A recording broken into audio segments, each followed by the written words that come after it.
കരീന എന്താ കല്യാണം കഴിക്കാത്തത്? ഞാൻ ചോദിച്ചു. സ്വാഭാവികമായ ഒരു ഇന്ത്യൻ ജിജ്ഞാസ. കരീന പൊട്ടിച്ചിരിച്ചു. ബാലൻ, ഇത് സ്വീഡനാണ്. സ്വീഡിഷ് സ്ത്രീകളുടെ ജീവിത ലക്ഷ്യം ഭർത്താവും കുടുംബവും കുട്ടികളുമല്ല. സാഹിത്യം, കല, രാഷ്ട്രീയം, ശാസ്ത്രം, വ്യവസായം, അങ്ങനെ ഏതെങ്കിലും രംഗത്ത് സ്വന്തം വ്യക്തിത്വം സ്ഥാപിക്കുകയും വ്യക്തിമുദ്ര പതിപ്പിക്കുകയുമാണ്. ബാലചന്ദ്രൻ ചുള്ളിക്കാട്, ചിദംബരം സ്മരണയിലെ വരികളാണത്. അതായത് സ്വീഡനിലെ സ്ത്രീകളെ സംബന്ധിച്ചിടത്തോളം കുടുംബം വേണ്ട, വിവാഹം വേണ്ട, അതിലൊന്നും ഒരു കാര്യമില്ല, അതിലൊന്നും ഒരു മൂല്യമില്ല.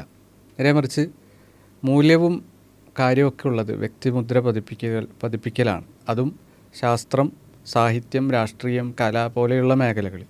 അതിൽ മാത്രം ഒതുങ്ങി നിൽക്കുന്ന ഒരു ജീവിതമാണ് യഥാർത്ഥത്തിൽ ഒരു സ്ത്രീയുടെ ആത്മസാക്ഷാത്കാരത്തിൻ്റെ ഏറ്റവും പ്രബലമായ രൂപം എന്നുള്ളതാണ് സാധാരണഗതിയിൽ നമ്മൾ കേൾക്കാറുള്ളത്. എന്നാൽ ഇതിൻ്റെ ഒരു അനന്തരഫലം എന്നോണം ലോകത്ത് ഏറ്റവും ഏകാന്തമായ രാജ്യങ്ങളിൽ ഒന്നാം സ്ഥാനം സ്വീഡന് ആണെന്നുള്ളത് ചില സെൻസസുകളിൽ നമുക്ക് കാണാൻ സാധിക്കും. 47% വരെ ഏകാന്തരായ മനുഷ്യന്മാർ ജീവിക്കുന്ന ഒരു രാഷ്ട്രമായി അത് മാറുകയാണ് എന്നുള്ളത് കണക്കുകൾ നമ്മൾ കാണുമ്പോൾ അവിടെ അതിൻ്റെ കാരണം പിന്നീട് ചികഞ്ഞ് അന്വേഷിക്കേണ്ട ആവശ്യമില്ല. എല്ലാവരും നെട്ടോട്ടം ഓടിക്കൊണ്ടിരിക്കുകയാണ്. കുടുംബം വേണ്ട, വിവാഹം വേണ്ട, എല്ലാം ഉപേക്ഷിച്ച് ഓടിക്കൊണ്ടിരിക്കുന്ന ആളുകൾ യഥാർത്ഥത്തിൽ ജീവിതത്തിൽ ഏകാന്തരായി പോവാണ്. 2019 സ്ത്രീകളുടെ ആത്മഹത്യാ നിരക്കിൽ സ്വീഡൻ മറ്റ് രാജ്യങ്ങൾക്കിടയിൽ 8ാം സ്ഥാനത്തിൽ നിലനിൽക്കുന്നു എന്ന് കണക്ക് കാണാം.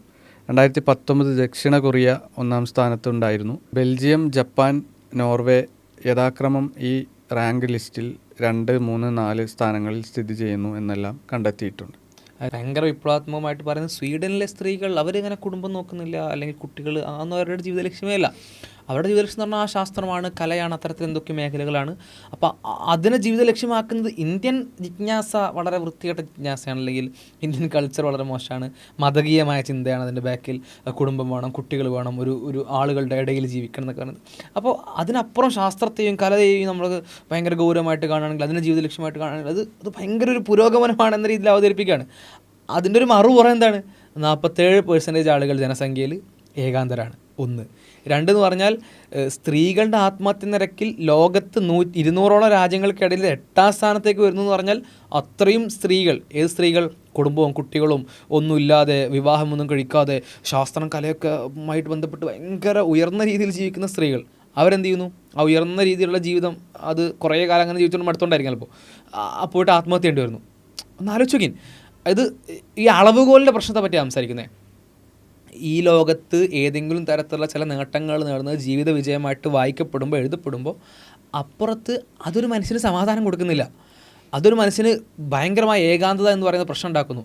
അതൊരു മനുഷ്യന് ജീവിതം പോലും വെറുക്കുന്ന രീതിയിലൊരു അവസ്ഥ ഉണ്ടാക്കുന്നു എന്നാണ് കാണാൻ കഴിയുക. ഇതല്ലാതെ നമുക്ക് സ്വീഡനുമായിട്ട് ബന്ധപ്പെട്ട് ഒരുപാട് ഇത്തരത്തിൽ ഈ ഏകാന്തത അനുഭവിക്കുന്നത് പരിഹരിക്കാനുള്ള മാർഗ്ഗങ്ങളൊക്കെ ആയിട്ട് ബന്ധപ്പെട്ട നടപടികൾ കാണാൻ കഴിയുന്ന തോന്നുന്നില്ല.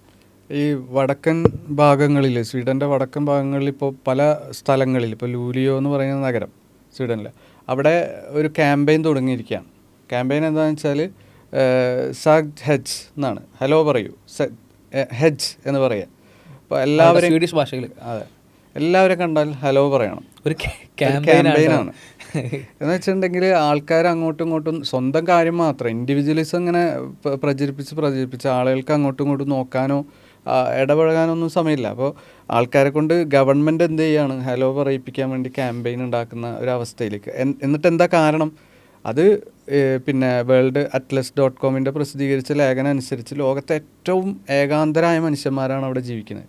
അപ്പോൾ അവർ തമ്മിൽ കണക്ട് ചെയ്യാൻ വേറെ മാർഗ്ഗമില്ലാത്തതുകൊണ്ട് അങ്ങനെ ഒരു ക്യാമ്പയിൻ തന്നെ, ഹലോ ക്യാമ്പയിൻ തന്നെ ഉണ്ടാക്കി എന്നുള്ളതാണ് അതിൽ കാണുന്നത്. അതായത് മതപരമായിട്ടുള്ള മൂല്യങ്ങൾ ഒഴിവാക്കുന്നതിലൂടെ മനുഷ്യൻ സമാധാനത്തിലേക്ക്, സന്തോഷങ്ങളിലേക്ക് എത്തുന്നു എന്നൊക്കെ പറയുന്ന ആളുകൾ ഇതൊന്ന് ശരിക്കും ശ്രദ്ധിക്കണം. അഥവാ നിങ്ങൾ ഏതൊരു മൂല്യങ്ങളാണ് ഒഴിവാക്കുന്നത്, നിങ്ങൾ ഏതൊരു സിസ്റ്റത്തിൽ നിന്നാണ് പുറത്തേക്ക് പോകുന്നത്, അത് നമ്മളെത്തിക്കുന്നൊരവസ്ഥ എത്രത്തോളം ഭയാനകമാണ്. ഏകാന്തത അങ്ങ് കൂടിയിട്ട് മനുഷ്യന്മാർ തമ്മിൽ സംസാരിപ്പിക്കാൻ ഗവൺമെൻറ് ഇടപെടേണ്ട ഒരു അവസ്ഥ അതൊന്ന് ആലോചിക്കാൻ. മനുഷ്യന്മാർ തമ്മിൽ സംസാരിപ്പിക്കാൻ, ഒന്ന് ഹലോ പറയിപ്പിക്കാൻ ഗവൺമെൻറ് ഇടപെടേണ്ടി വരുന്നൊരവസ്ഥ പറഞ്ഞാൽ അവിടെ മതം എന്താ പറയുന്നത്? നിങ്ങൾ ഒരു മറയിൽ നിന്ന് വീണ്ടും നിങ്ങളുടെ സഹോദരനെ കണ്ടുമുട്ടുകയാണെങ്കിൽ തൊട്ട് മുമ്പ് സലാം പറഞ്ഞ ആളാണെങ്കിൽ വീണ്ടും സലാം പറയാം. എത്ര മനോഹരമാണ് ആ ഒരു കൽപ്പന. എങ്ങനെ സലാം പറയണം? സലാം പൂർണ്ണമായി പറയണം.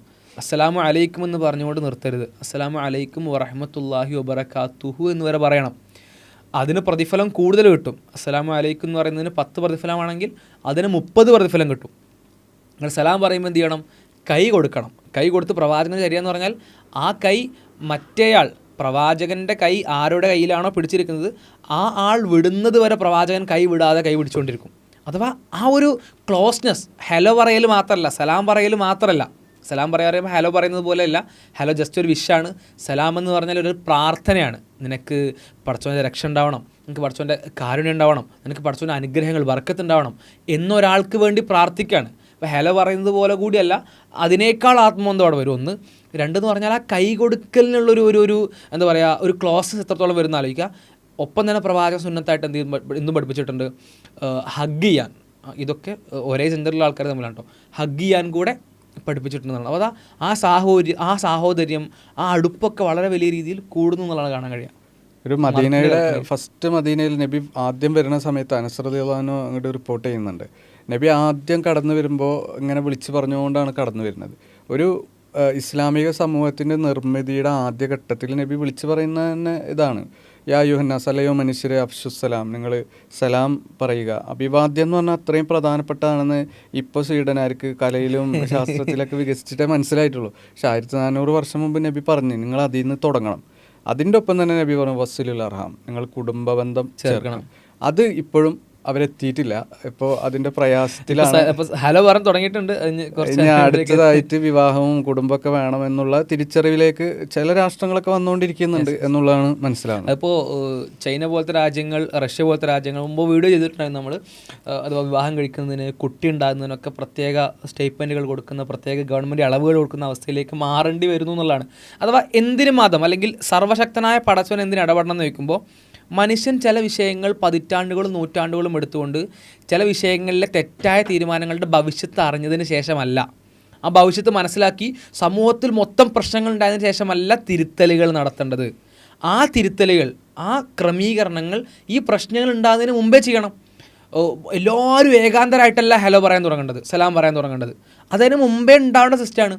സമൂഹത്തിൽ മൊത്തം ജനസംഖ്യ പ്രശ്നമായി മുഴുവൻ പ്രശ്നങ്ങൾ ഉണ്ടായിട്ടല്ല വിവാഹം കഴിക്കാൻ പറയേണ്ടത്, കുട്ടികൾ ഉണ്ടാകുന്നതിന് മഹത്വം പറയേണ്ടത്. അത് അതിന് ശേഷമല്ല, അത് ഡിഫോൾട്ടായിട്ട് സമൂഹത്തിൽ ഉണ്ടാകേണ്ട നിയമമാണ്. അതാണ് സർവശക്തനായ പടച്ചവൻ്റെ നിയമം ഒപ്പം ഉണ്ടാകുന്നതിൻ്റെ ഉപകാരം. ഇത് ട്രയൽ ആൻഡ് എറർ ഇത്തരം ഭീമമായിട്ടുള്ള വലിയ ക്യാൻവാസുള്ള വിഷയങ്ങളിൽ എടുക്കേണ്ട ആവശ്യമില്ല. First order effect, second order effect എന്ന് പറയുമല്ലോ. അതായത് ഫസ്റ്റ് ഓർഡർ എഫക്റ്റ് ഇവർക്ക് കാണാൻ സാധിക്കണമല്ലോ. ആദ്യം സമൂഹത്തിൽ ഇങ്ങനെ കുറേ പ്രശ്നങ്ങളുണ്ട്, കുടുംബത്തിൽ എന്തൊക്കെയോ കലഹങ്ങളൊക്കെ വന്നിട്ടുണ്ട്, അത് കുടുംബം വേണം. ഈ ഫസ്റ്റ് ഓർഡർ എഫക്റ്റ് ഇവർക്ക് മനസ്സിലാവുള്ളൂ. ഈ കുടുംബം ഒഴിവാക്കി വിവാഹമൊക്കെ ഇല്ലാതാക്കിയാൽ ഒരു സെക്കൻഡ് ഓർഡർ എഫക്റ്റ് വരാനുണ്ട് എന്നുള്ളത് പിന്നീട് പതിറ്റാണ്ടുകൾ കഴിഞ്ഞിട്ട് ഒരു സമൂഹം നശിച്ചിട്ടാണ് യഥാർത്ഥത്തിൽ മനസ്സിലാവുന്നത്. അതും ഫസ്റ്റ് ഓർഡർ എഫക്റ്റിനേക്കാൾ എത്രയോ ആഴത്തിലായിരിക്കും സെക്കൻഡ് ഓർഡർ എഫക്റ്റ് എന്ന് ആലോചിക്കാനുള്ളൊരു ഡെപ്തിൽ പോലും ചിന്ത പോകുന്നില്ല എന്നുള്ളതാണ്. അവിടെ പെട്ടെന്ന് പെരിഫറലായിട്ടുള്ള സൊല്യൂഷൻ കാണുക, അതിലേക്ക് പെട്ടെന്ന് എത്തി തീരുമാനമാക്കുക എന്നുള്ളതാണ്. ഇതിപ്പോൾ സ്വീഡനിൽ മാത്രമല്ല, നമുക്ക് ഒരുപാട് രാജ്യങ്ങളിൽ ഈ പ്രശ്നങ്ങൾ കാണാൻ കഴിയും. അതിലെപ്പോഴും നമ്മൾ ഉദാഹരിക്കാറുള്ള രാജ്യങ്ങളിലൊന്നാണ് ജപ്പാൻ. ജപ്പാൻ തന്നെയാണ് അവരും ഇത്തരത്തിൽ ഭയങ്കര സംഭവമായിട്ടുള്ളൊരു മതരഹിത ജീവിതത്തിൻ്റെ ഭയങ്കര ഉദാഹരണമായിട്ട് കാണിക്കുന്നത്. ആ ജപ്പാനെ തന്നെയാണ് നമുക്ക് സ്വീഡനെ പോലെയല്ല, സ്വീഡനേക്കാൾ എത്രയോ മുമ്പിൽ നമുക്ക് ഈ വിഷയം ഇത്ര ഗൗരവകരമായിട്ട് പ്രശ്നങ്ങൾ കാണാൻ കഴിയും. നമ്മളെപ്പോഴും പറയാനുള്ള ഉദാഹരണമാണ് ഈ വീടകങ്ങൾക്കുള്ളിൽ മൃതദേഹങ്ങൾ ഒറ്റപ്പെട്ട് ഒരുപാട് ആളുകൾ വീടകങ്ങൾക്കുള്ളിൽ മരിക്കുക. അത് ആരും നോക്കാനൊന്നുമില്ലാതെ. അവർക്ക് സമ്പത്തൊക്കെ ഒരുപാടുണ്ടാകും, പക്ഷേ നോക്കാൻ ആരുമില്ല. വലിയ സ്റ്റാറ്റസിലുള്ള ആൾക്കാരായിരിക്കും. എന്നാലോചിച്ചൊക്കെ വലിയ സ്റ്റാറ്റസിൽ ജീവിച്ച ആളുകൾ, യൗവനം മനോഹരമായി ജീവിച്ച ആളുകൾ, അവർക്ക് വാർദ്ധക്യത്തിൽ തൻ്റെ കൂടെ ഇരിക്കുക ഒരു മനുഷ്യല്ല, തന്നോടൊപ്പം സംസാരിക്കുക ഒരാളല്ല, തന്നെ കെയർ ചെയ്യുക ഒരാളല്ല എന്ന് പറഞ്ഞാൽ അയാളുടെ ലൈഫിൻ്റെ മീനിങ് എങ്ങനെ ആൾക്കാർ മനസ്സിലാക്കുന്നുണ്ടാവുക. ഇപ്പോൾ നമ്മൾ സൈക്കോളജിയിൽ ഡെവലപ്മെൻറ്റ് സ്റ്റേജസ് പറയുന്ന സമയത്ത് അവസാനം പറയാം വിസ്ഡം എന്നാണ് പറയാം. അഥവാ സ്റ്റാഗ്നേഷന് മുമ്പ് പറയാം വിസ്ഡം എന്നല്ല, തിരിച്ചറിവ് ഉണ്ടാകുന്ന പറയാമെന്ന് പറയാം. തിരിച്ചറിവ് എന്ന് പറഞ്ഞാൽ ഒരു ടോട്ടൽ പിക്ചർ കിട്ടും ലൈഫിനെ പറ്റി. ഇതൊക്കെയാണ് ലൈഫ് എന്നൊരു ബോധ്യം വരും.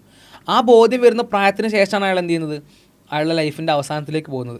ആ ബോധ്യം വന്നതിന് ശേഷം അയാളുടെ ലൈഫിനെ പറ്റി ആലോചിക്കുകയാണ്, ഞാൻ എന്തൊക്കെയോ നേടി, പക്ഷേ ആക്ച്വലി ശരിക്കും നേടിയിട്ടുണ്ടോ, എൻ്റെ കൂടെ മനുഷ്യന്മാരുണ്ടോ, എന്നെ ആർക്കെങ്കിലും വിലയുണ്ടോ, വാല്യുണ്ടെങ്കിൽ എനിക്കിപ്പോൾ ആളുകൾ കെയർ തരേണ്ടതാണ്, എൻ്റെ കൂടെ ആരുമില്ല എന്ന് പറയുന്നൊരു ആക്ച്വൽ ബോധത്തിലേക്ക് ആ മനുഷ്യൻ എത്തുമ്പോൾ അയാൾ എങ്ങനെയായിരിക്കും ആ മനുഷ്യൻ്റെ ജീവിതത്തെ റേറ്റ് ചെയ്യുന്നുണ്ടാവുക, വിലയിരുത്തുന്നുണ്ടാവുക. ഒരു വിജയമായിട്ട് വിലയിരുത്താൻ സ്വാഭാവികമായിട്ട് അയാൾക്ക് പറ്റുമോ? ജപ്പാനിൽ കാണുന്ന പറഞ്ഞാൽ ഇങ്ങനെ ഏകാന്തരായിട്ട് മരിച്ചു പോകുന്നത് മാത്രമല്ല, മരിച്ചാൽ പോലും ആളുകൾ അറിയുന്നില്ല. നമ്മുടെ നാട്ടിലിപ്പോൾ മതകീയമായിട്ടുള്ള കൾച്ചർ വിട്ടുപോകാത്ത അവസ്ഥയിലാണ് നിലവിലുള്ളത്. പക്ഷെ അത് വിട്ടുപോകാൻ വേണ്ടി ആരൊക്കെയോ തീവ്രം പരിശ്രമിക്കുന്നുണ്ട്. നമ്മുടെ നാട്ടിലൊരാൾ മരിക്കുക എന്ന് പറഞ്ഞാൽ എത്രത്തോളം വലിയൊരു കാര്യമാണ്. ഇപ്പോൾ മതകീയമായിട്ട് പറയുകയാണെങ്കിൽ കുറച്ചൊക്കെ ആളുകൾ അറിയുന്നൊരു മനുഷ്യനാണെങ്കിൽ എത്ര ആളുകൾ മയ്യത്ത് നമസ്കരിക്കും, എത്ര ആളുകളവിടെ കൂടും, എത്ര ആളുകളിലേക്ക് വാട്സപ്പിൽ സന്ദേശം പോകും. മരണമെന്ന് പറയുന്നത് സെലിബ്രിറ്റികൾക്ക് മാത്രമുള്ളൊരു വിഷയമായിട്ടോ സെലിബ്രിറ്റികളുടേത് മാത്രം അടയാളപ്പെടുത്തേണ്ടതായിട്ടോ ഇത്തരം രാജ്യങ്ങൾ മാറുന്നുവെങ്കിൽ നമ്മുടെ നാട്ടിൽ വളരെ സാധാരണക്കാരായിട്ടുള്ള ആളുകളുടെ മരണം പോലും ഗൗരവമായിട്ട് കാണുന്നു. അവിടെയാണ് ഇത്തരം നാടുകളിൽ മരിച്ചാൽ ഒരാൾ അറിയുന്നില്ല എന്ന് മാത്രമല്ല, മരണപ്പെട്ട് മൃതദേഹം ചീഞ്ഞളിഞ്ഞതിന് ശേഷം ഗന്ധം പുറത്തേക്ക് വരുമ്പോഴേ ആളുകൾ അറിയുന്നുള്ളൂ. അങ്ങനെ മാത്രം അറിയുന്നത് കൊണ്ട് ആ മൃതദേഹം ക്ലീൻ ചെയ്യലൊക്കെ കുറേ പ്രയാസമാണ്. അതുകൊണ്ട് പുതിയ ഫേമുകൾ വരെ, ബിസിനസ് ഫേമുകൾ വരെയാണ് കാണുന്നത്. ആ ഫേമുകൾ എന്ന് പറഞ്ഞാൽ ഇത്തരത്തിൽ മൃതദേഹങ്ങൾ ക്ലീൻ ചെയ്യുന്ന ഫേംസ്. അത് വലിയ ബിസിനസ് സാധ്യതയായിട്ട് അവിടെ ഉണ്ടാകുന്നു എന്നുള്ളതാണ്. മറ്റൊരു കണക്ക് എന്താണെന്ന് വെച്ചാൽ പിന്നെ ജപ്പാനിൽ തന്നെ 18 മുതൽ 34 വയസ്സ് വരെ ഉള്ള ആളുകളിൽ ഭൂരിഭാഗവും 60% വിർജിനുകളാണ്.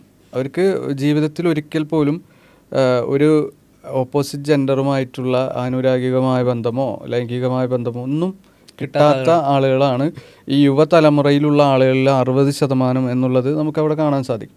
അപ്പോൾ പിന്നെ വിവാഹരാഹിത്യം കൊണ്ട് തന്നെ ഈ മെയ്റ്റിംഗ് ഇൻഇക്വാലിറ്റി അധികരിച്ചു വന്നുകൊണ്ടിരിക്കുകയാണ് എന്നുള്ള കണക്കുകളും നമുക്ക്.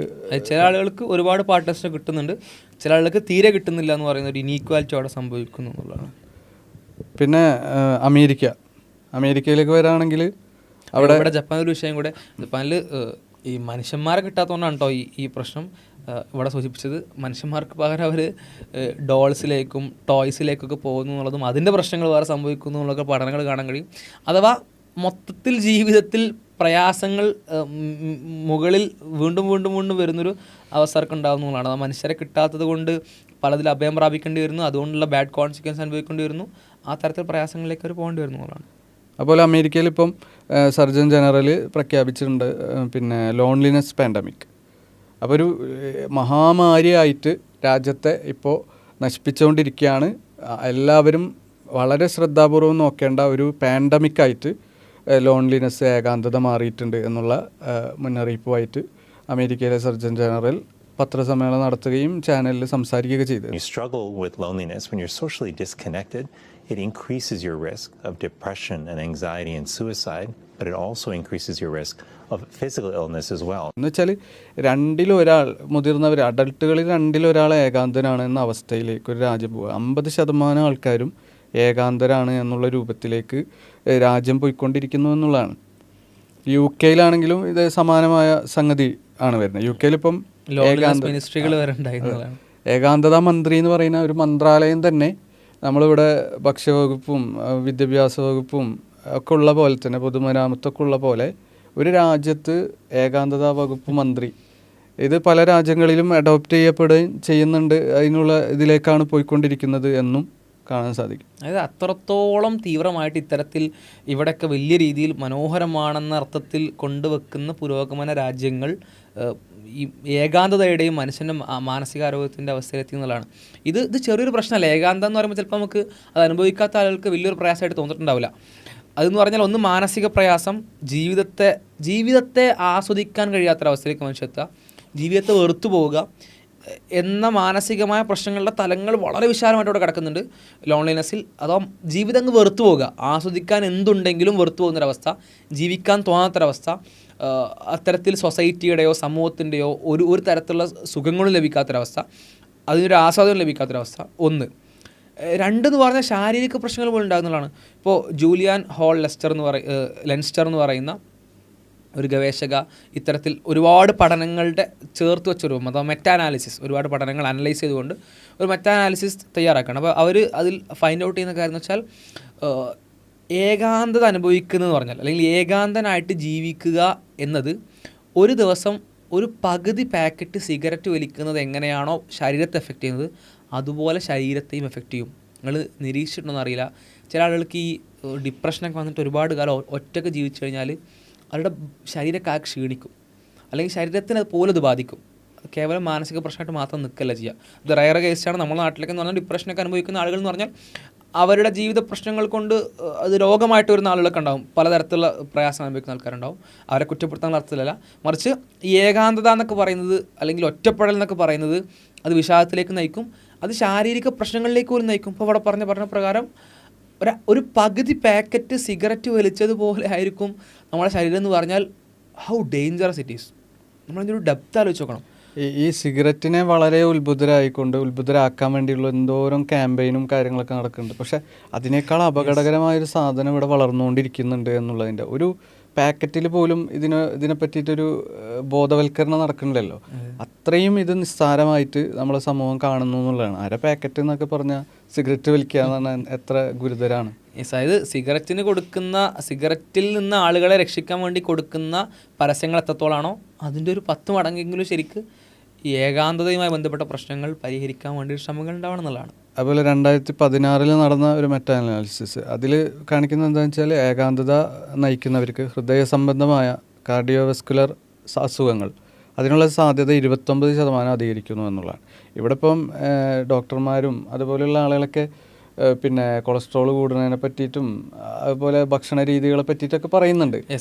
ഭക്ഷണം ഇത് കഴിക്കണം കഴിക്കരുത് എന്നൊക്കെ പറയുന്നു. 29% കാർഡിയോവസ്കുലർ പ്രശ്നങ്ങൾ ഉണ്ടാക്കുന്ന ഒരു സംഗതി എന്തുകൊണ്ട് ചർച്ച ചെയ്യപ്പെടുന്നില്ല? ഹൃദയാഘാതം ഉണ്ടാകുന്ന സാധ്യത 32% ഏകാന്തതയിലൂടെ വർദ്ധിക്കുന്നു എന്നുള്ളതാണ്.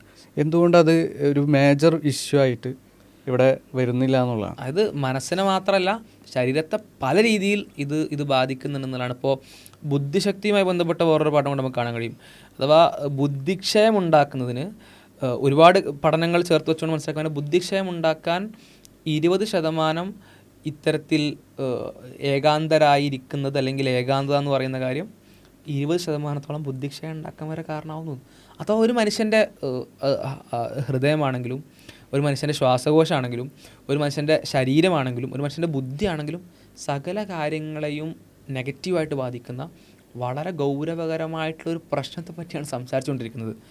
ആ പ്രശ്നമാണ് ഡിമെൻഷ്യ. ബുദ്ധിയുടെ ഏറ്റവും വലിയ തലത്തിൽ നമ്മൾ വാർദ്ധക്യ സഹജമായി വരുന്നത് പോലെ ആളുകൾക്കിപ്പോൾ പെട്ടെന്ന് തന്നെ ഓർമ്മശക്തി കുറവും കാര്യങ്ങളൊക്കെ അധികരിച്ചുകൊണ്ടിരിക്കുകയാണ്. കാരണം റിലേഷൻഷിപ്പുമായി ബന്ധപ്പെട്ട ഓർമ്മകളാണ് മനുഷ്യനെ സംബന്ധിച്ചിടത്തോളം ഓർമ്മകളായി നിലനിൽക്കുന്ന ഏറ്റവും ഇമോഷണൽ മെമ്മറി എന്ന് പറഞ്ഞാൽ അത്രയും ശക്തമായൊരു സാധനമാണല്ലോ. ഈ ഇമോഷണൽ മെമ്മറികളൊക്കെ കുറയാണ്. ജോലിയിൽ കിട്ടുന്ന അല്ലെങ്കിൽ നമ്മളുടെ കരിയറിൽ വരുന്ന സംഭവങ്ങളൊക്കെ അത്രയും ഇമോഷണൽ ബോണ്ടിങ്ങോ മറ്റൊന്നുമില്ല.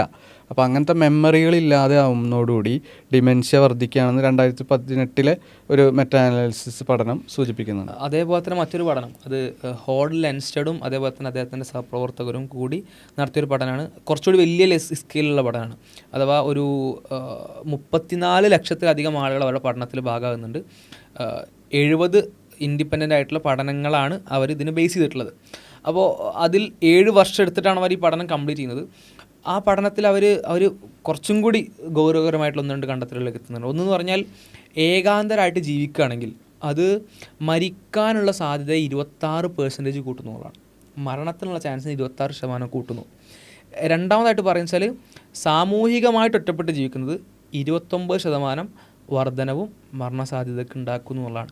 ഗോൾഡിങ്ങർ എന്ന് പറയുന്ന പിന്നെ സൈക്കോളജിസ്റ്റ് അദ്ദേഹത്തിൻ്റെ പഠനത്തിൽ അദ്ദേഹം പ്രത്യേകത എടുത്ത് പറയുന്നുണ്ട്. അതായത് വിവാഹം കഴിക്കുന്നവർ മരണസാധ്യത കുറയുന്നതും അവർക്ക് ഏകദേശം വിവാഹിതരല്ലാത്തവരെക്കാൾ പുരുഷനാണെങ്കിൽ വിവാഹിതരല്ലാത്ത പുരുഷന്മാരെക്കാൾ 14 വർഷം ശരാശരി അയാൾ കൂടുതൽ ജീവിക്കുന്നതാണ്. അതുപോലെ തന്നെ വിവാഹിതരായ പെണ്ണുങ്ങൾ വിവാഹിതരല്ലാത്ത പെണ്ണുങ്ങളെക്കാൾ 7 വർഷം ശരാശരി കൂടുതൽ ജീവിക്കുന്നു. One study, I think it's pretty well respected, that suggests that married men live 12 years longer on average than unmarried men, and married women live 7 years longer on average than unmarried women. എന്നുള്ള പഠനങ്ങളും അത് വിവാഹിതരല്ലാത്തെന്ന് പറഞ്ഞാൽ ഇപ്പോൾ Y marriage matters എന്നൊരു പഠനമുണ്ട്. അതും ഇതേപോലത്തെ ഒരു meta analysis ആണ്. അതിൽ 30 കൺക്ലൂഷൻസ് അവർ പറയുന്നത്. അതിലും ഭയങ്കര നമുക്ക് ക്യൂരിയോസിറ്റി ഉണ്ടാക്കുന്ന കണ്ടെത്തലുകളാണ് കഴിയും. എന്ന് പറഞ്ഞാൽ സാമ്പത്തിക ഭദ്രത വിവാഹിതരല്ലാത്ത ആൾക്കാരെക്കാൾ കൂടുന്നു പറയും. അതുപോലെ തന്നെ ആക്സിഡൻറ്റുകളുടെ എണ്ണം പോലും ഒരുപാട് റീസൺസ് തന്നെ ബിഹൈൻഡ് ഉണ്ടാവാം. മേ ബി അത് കമ്മിറ്റ്മെൻ്റ് ആയിരിക്കാം, അല്ലെങ്കിൽ കെയർ ചെയ്യാൻ ഒരാളുണ്ടെന്നായിരിക്കാം, വാട്ട് എവർ ഇറ്റ് ഈസ്. ആക്സിഡൻറ്റുകളുടെ എണ്ണത്തിൽ പോലും വിവാഹിതരായിട്ടുള്ള ആളുകൾ വിവാഹിതരല്ലാത്ത ആൾക്കാരെക്കാൾ കുറവാണ് ആക്സിഡൻറ്റ് ഉണ്ടാകുന്നത്. സാമ്പത്തിക ബാധ്യത അവർക്കാണ് കൂടുതലുണ്ടാകുന്നത്. ഹെൽത്ത് ഇഷ്യൂസ് അവർക്കാണ് കുറവുണ്ടാകുന്നത്. ഇങ്ങനെ അനേകം കാര്യങ്ങൾ നമുക്ക് കാണാൻ കഴിയുന്നതാണ്. ഇപ്പോൾ ഇവിടെ ലാസ്റ്റ് പറഞ്ഞാൽ തന്നെ 2 തരത്തിലുള്ള ഒറ്റപ്പെടലുകൾ വേറെയാണ്.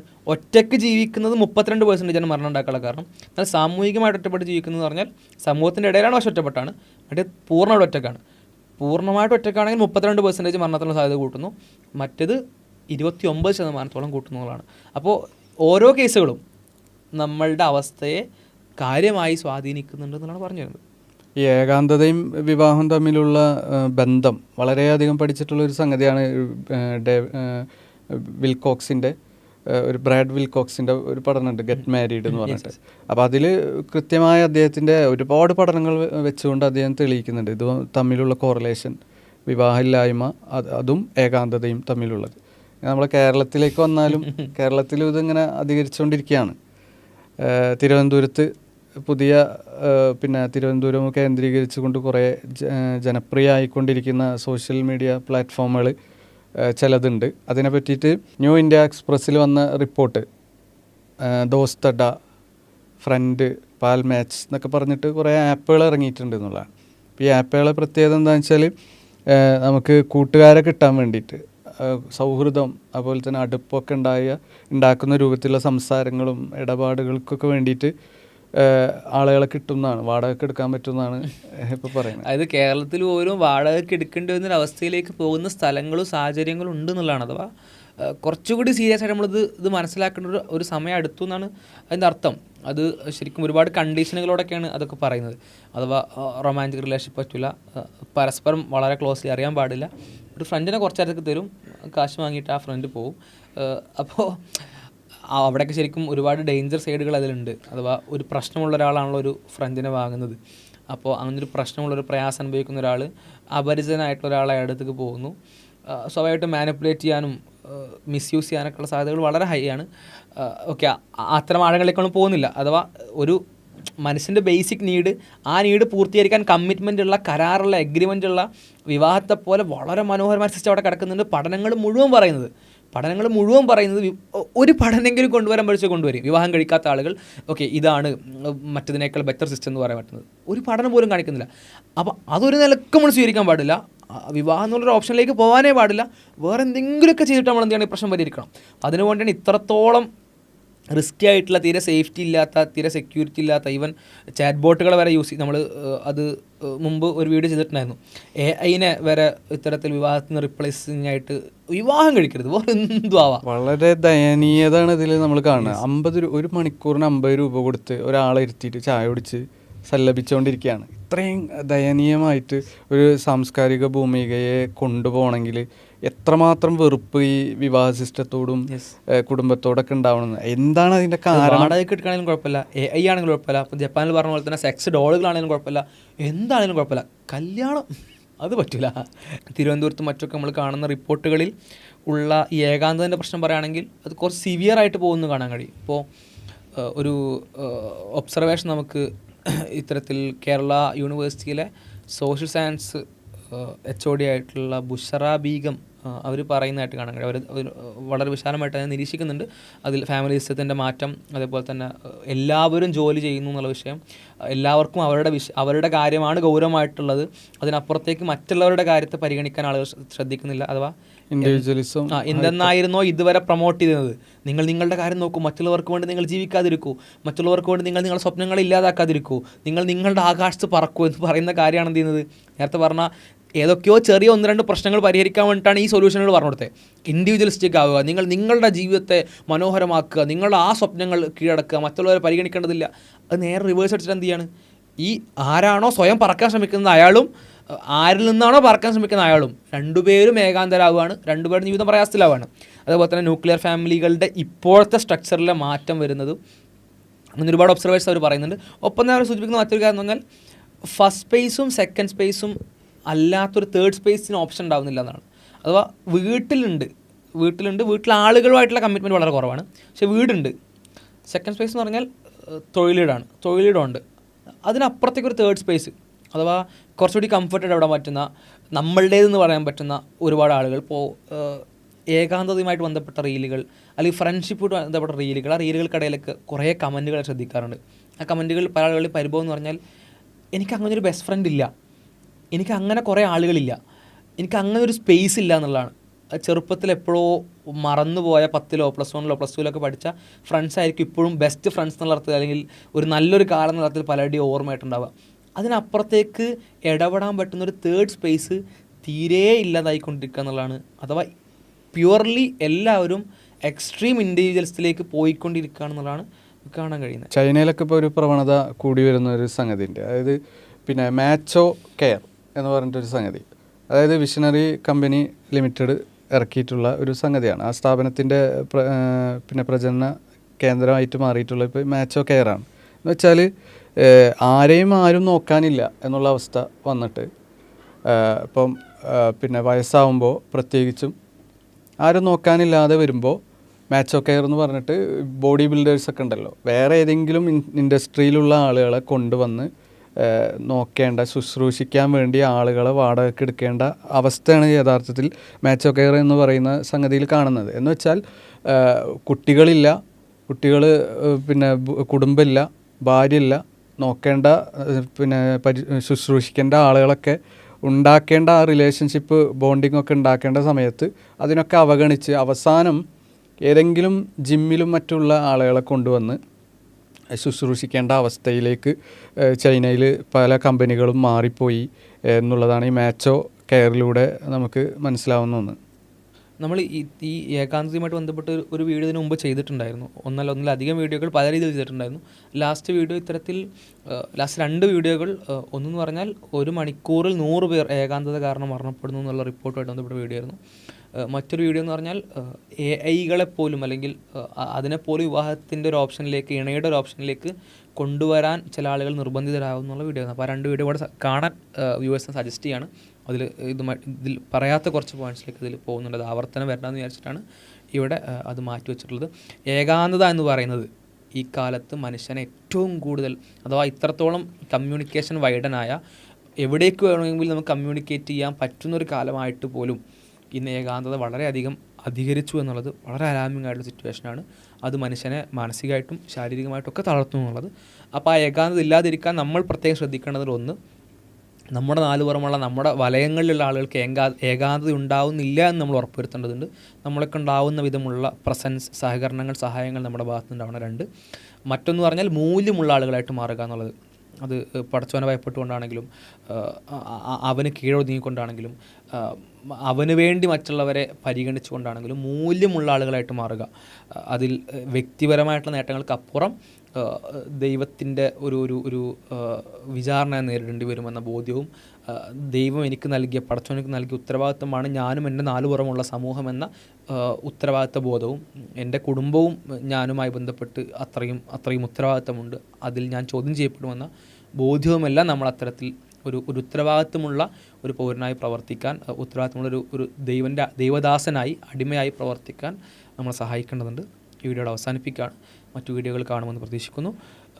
ചാനൽ സന്ദർശിക്കാം, മറ്റ് വിഷയങ്ങളുമായിട്ട് ബന്ധപ്പെട്ട വീഡിയോകൾ കാണാം.